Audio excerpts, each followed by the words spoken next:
دو ایسے گناہ جن کا قبر میں سخت عذاب ہوگا۔ نبی کریم صلی اللہ علیہ وسلم نے فرمایا، یہ دو ایسے بڑے گناہ ہیں جو عورتیں بہت شوق سے کرتی ہیں، حالانکہ ان گناہوں کا قبر میں سخت عذاب ہوگا۔ وہ گناہ یہ ہیں: بسم اللہ الرحمن الرحیم۔ قبر وہ جگہ ہے جہاں انسان اپنے عملوں کے ساتھ اکیلا رہ جاتا ہے۔ دنیا کے دوست رشتے سب چند قدم ساتھ جاتے ہیں، مگر قبر میں صرف نیکیاں یا گناہ ہی ساتھی بنتے ہیں۔ اگر گناہ زیادہ ہوں تو قبر تنگ اور اندھیری ہو جاتی ہے۔ ایک شخص کے بارے میں آتا ہے کہ جب اسے دفنایا گیا تو اس کے چہرے پر خوف اور گھبراہٹ کے آثار نمایاں تھے۔ لوگ چلے گئے اور قبر میں پہلی رات شروع ہوئی۔ جیسے ہی اندھیرا پھیلا اور قبر کے دروازے بند ہو گئے اور تہہ زمین ایک خاموشی چھا گئی، اچانک قدموں کی آواز آئی۔ دو فرشتے قبر میں آئے اور اس سے سوال کیا۔ پہلا سوال تھا، تیرے رب کا نام کیا ہے؟ مگر اس کی زبان بوجھل ہو گئی۔ دنیا میں وہ اللہ کا ذکر کم کرتا تھا، اس لیے قبر میں اس کا دل ڈر سے بند ہو گیا اور زبان جواب نہ دے سکی۔ پھر پوچھا گیا، تیرے دین کا نام کیا ہے؟ لیکن جو نماز سے غافل رہا، قرآن سے دور رہا، وہ قبر میں جواب کیسے دے؟ اس کی زبان پھر خاموش رہی۔ تیسرا سوال آیا، نبی کون ہے؟ مگر گناہوں کا بوجھ اتنا تھا کہ اسے اپنا نبی بھی یاد نہ آیا۔ فرشتوں کے جانے کے بعد قبر اس پر تنگ ہونے لگی۔ زمین دونوں طرف سے سکڑ کر پسلیاں ایک دوسرے میں پیوست ہونے لگی۔ اس کے گناہ شکلیں بنا کر اس پر مسلط ہونے لگے۔ غیب کی صورت سیاہ سایہ بن کر چہرے پر بیٹھ گئی۔ جھوٹ آگ کے شعلوں کی طرح اس کے ارد گرد بھڑکنے لگا۔ حرام کمائی سانپوں اور بچھوؤں کی شکل میں اسے ڈسنے لگی۔ نمازیں جنہیں وہ چھوڑ دیتا تھا، اندھیری بدروحوں کی طرح اس کے گرد گھومنے لگی۔ قبر کی رات لمبی ہو گئی اور اس کے لیے ایک ایک لمحہ عذاب بن گیا۔ اسے احساس ہوا کہ دنیا میں گناہوں کو معمولی سمجھنا اصل تباہی ہے۔ قبر میں نہ سفارش ہوتی ہے، نہ کوئی بہانہ چلتا ہے، صرف اعمال کام آتے ہیں۔ اس لیے انسان کو چاہیے کہ دنیا میں ہی اپنے گناہوں سے توبہ کرے، اللہ کا ذکر کرے، نماز کو مضبوطی سے قائم کرے، حلال کمائی کمائے، دل کو نرم رکھے اور نیکیوں کی طرف دوڑنے والا بن جائے، کیونکہ قبر میں صرف روشنی، صرف آسانی اور صرف سکون نیک لوگوں کے لیے ہوتا ہے۔ ایک گاؤں میں ایک آدمی رہتا تھا جو زبان سے تو نرم تھا مگر دل میں سخت تھا۔ وہ لوگوں کی چیزیں دبا لیتا، کمزوروں پر ظلم کرتا، نماز میں سستی کرتا اور گناہوں کو معمولی سمجھتا تھا۔ کئی بار لوگوں نے اسے سمجھایا مگر وہ ہنس کر ٹال دیتا اور کہتا کہ ابھی تو بہت زندگی پڑی ہے۔ ایک دن وہ اچانک بیمار ہوا۔ بیماری اتنی شدید تھی کہ چند دنوں میں اس کی حالت بگڑ گئی۔ جب موت کے آثار ظاہر ہوئے تو اس کے گھر والوں نے اس کے قریب بیٹھ کر کلمہ پڑھنے کو کہا مگر اس کی زبان لڑکھڑانے لگی۔ اس نے آنکھیں کھول کر کہا کہ مجھے ایک عجیب سا بوجھ اپنے سینے پر محسوس ہو رہا ہے، جیسے کوئی میرے اوپر بیٹھ گیا ہو۔ پھر اس نے کہا کہ کمر کے پیچھے سے کوئی مجھے گھسیٹ رہا ہے مگر میں ہل نہیں سکتا۔ موت کے بعد اسے قبر میں دفن کر دیا گیا۔ جب لوگ واپس جا رہے تھے تو قبر سے ایک ایسی آواز سنائی دی جیسے کوئی پتھر ٹوٹ کر گرا ہو۔ پاس کھڑے ایک بزرگ نے کہا کہ یہ قبر کے بند ہونے کی آواز نہیں بلکہ اس کے اعمال کے دباؤ کی آواز ہے۔ رات ہوئی اور قبر میں اندھیرا پھیل گیا۔ روایت میں آتا ہے کہ جب فرشتے اس سے سوال کرنے آئے تو اسے اپنے رب کا نام یاد نہ آیا۔ پھر پوچھا گیا، دین کیا ہے؟ مگر زبان بند ہو گئی۔ جب نبی کے متعلق پوچھا گیا تو اس کے ہونٹ خشک ہو گئے، جیسے سارا وجود پتھر بن گیا ہو۔ فرشتوں کے جانے کے بعد قبر فوراً اس پر تنگ ہونے لگی۔ زمین دونوں طرف سے اس کے جسم کو کچلنے لگی۔ اس نے چیخ کر کہا، یہ کیسا دباؤ ہے؟ تو غیب سے آواز آئی کہ یہ وہ ظلم ہے جو تو نے لوگوں پر کیا تھا۔ پھر اس کے پاؤں کے پاس سے آگ کا شعلہ اٹھا۔ ایک اور آواز آئی کہ یہ وہ نمازیں ہیں جو تو نے جان بوجھ کر چھوڑی۔ پھر اس کے سینے پر ایک سیاہ شکل نمودار ہوئی جو غصے سے گرجی کہ میں وہ غیبت ہوں جو تو کرتا تھا۔ ہر گناہ ایک نئی شکل اختیار کرتا اور اس پر ٹوٹ پڑتا۔ کہتے ہیں کہ اس کی قبر سے ہر رات عجیب سی آوازیں سنائی دیتی تھی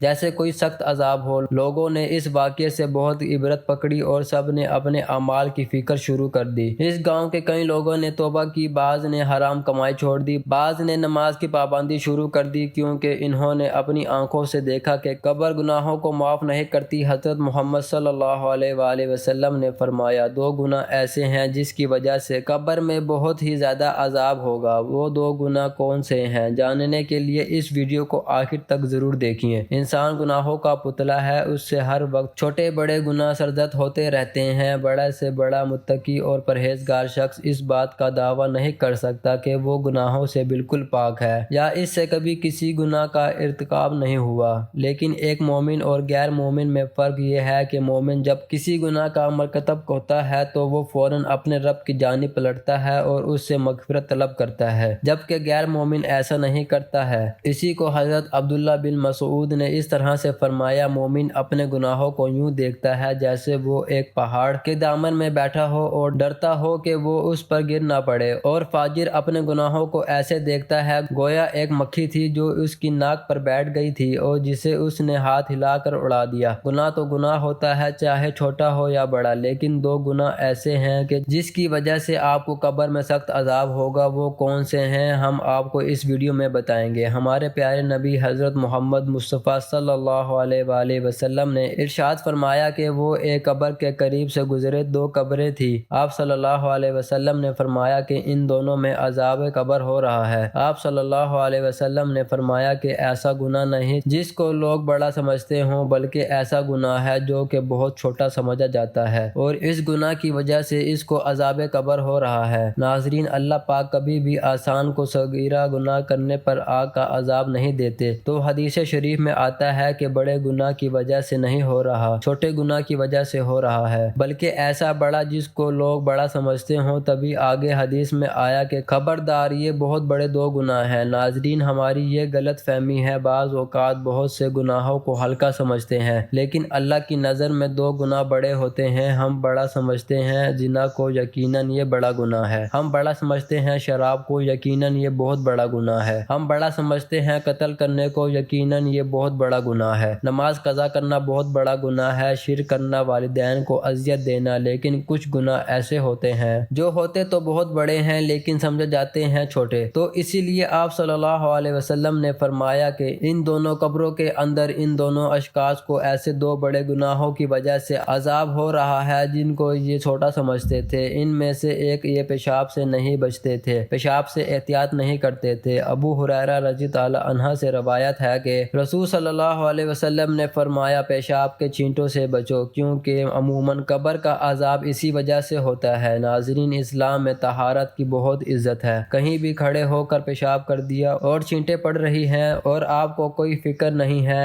ایسے نہیں۔ رسول پاک صلی اللہ علیہ وسلم نے ارشاد فرمایا کہ ان کو، یعنی ایک شخص کو عذاب کیوں ہو رہا ہے، یعنی پیشاب سے بے احتیاطی کی وجہ سے۔ اسلام ہمارے اندر کی صفائی بھی اور باہر کی صفائی پر بھی بہت زور دیتا ہے، لیکن ایک بات خوب یاد رکھیں، آپ طہارت کے معاملے میں کہیں وہمی نہ ہو جائیں، شک میں نہ پڑ جائیں۔ واش روم کے اندر اتنا تھوڑا سا خیال کریں کہ آپ کو چھینٹیں نہ پڑیں، اتنا زیادہ نہیں کہ آپ واش روم سے نکل رہے ہوں اور سوچیں کہ کہیں آپ کو چھینٹیں تو نہیں پڑ گئی۔ حضرت زین العابدین کا نام آپ لوگوں نے سنا ہوگا، وہ بہت بڑے بزرگ گزرے ہیں۔ وہ کیا کرتے تھے کہ حضرت حسین جب کربلا میں شہید ہوئے، ان کی نگین اولاد میں صرف وہی بچے تھے، تو وہ احتیاط کی وجہ سے کہ جب انہوں نے پیشاب کے بارے میں حدیثیں سنی تو ایک بوتل رکھتے تھے، اور جب بھی پیشاب کرتے تو اس بوتل کے اندر کرتے تاکہ پیشاب کی چھینٹیں نہ پڑیں، اور پھر لوگوں نے ان کو منع کیا اور پھر انہوں نے خود یہی عمل چھوڑ دیا۔ ناظرین، بس اتنی احتیاط کافی ہے کہ واش روم میں بس ایسا نہ ہو کہ آپ لوگ وہم میں پڑ جائیں۔ احتیاط کریں کہ کھڑے ہو کر پیشاب کرنا یہ بالکل غلط ہے۔ جو لوگ ایسے کرتے ہیں ان لوگوں کو روکا کیا ہے اس عمل سے کہ بہت باریک باریک چھینٹیں اگر آپ کو پڑ جائیں تو علماء کہتے ہیں کہ وہ آپ کو معاف ہیں، لیکن ان سے بچنا ممکن نہیں ہے۔ دوسری قبر میں جو شخص دفن تھا اس کے بارے میں حضور محمد صلی اللہ علیہ وسلم نے فرمایا کہ یہ شخص چغلی کیا کرتا تھا، ادھر کی بات کو ادھر کہہ دینا اور ادھر کی بات کو ادھر کہہ دینا، اس پر اسے عذاب قبر ہو رہا ہے۔ اس سے پتہ چلتا ہے کہ جب لوگ چغلیاں کرتے ہیں تو یہ صغیرہ گناہ کے مرتکب نہیں۔ ہمارے ہاں زنا کو تو بڑا سمجھا جاتا ہے، شرابی کو بھی بڑا سمجھا جاتا ہے، لیکن چغل خور کو کچھ بھی نہیں سمجھا جاتا۔ یہ چغل خور ایسی لڑائیاں کرواتا ہے کہ آپس میں محبتوں کو نفرت میں تبدیل کر دیتا ہے۔ ورکرز کو اپنے پاس سے لڑوا دے گا، بھائی کو بھائی سے لڑوا دے گا، شوہر بیوی کو اور بیوی شوہر کو سے لڑوا دے گا۔ یہ سب مسائل کہاں ہو رہے ہیں؟ لگائی بجھائی والے ہیں۔ تو چغل خور کے بارے میں قرآن کیا کہتا ہے، حدیث کیا کہتی ہے؟ یہ صغیرہ گناہ نہیں ہے۔ صحیح بخاری میں اس طرح بیان کیا گیا ہے، رسول صلی اللہ علیہ وسلم ایک دفعہ مدینہ یا مکے کے ایک باغ میں تشریف لے گئے۔ وہاں آپ صلی اللہ علیہ وسلم نے دو شخصوں کی آواز سنی جنہیں ان کی قبروں میں عذاب کیا جا رہا تھا۔ آپ صلی اللہ علیہ وسلم نے فرمایا کہ ان پر عذاب ہو رہا ہے اور کسی بہت بڑے گناہ کی وجہ سے نہیں۔ پھر آپ صلی اللہ علیہ وسلم نے فرمایا، بات یہ ہے کہ ایک شخص ان میں سے پیشاب کے چھینٹوں سے بچنے کا اہتمام نہیں کرتا تھا اور دوسرا شخص چغل خوری کیا کرتا تھا۔ پھر آپ صلی اللہ علیہ وسلم نے کھجور کی ایک ٹالی منگوائی اور اس کو توڑ کر 2 ٹکڑے کیا اور ان میں سے ایک ایک ٹکڑا ہر ایک کی قبر پر رکھ دیا۔ لوگوں نے آپ صلی اللہ علیہ وسلم سے پوچھا کہ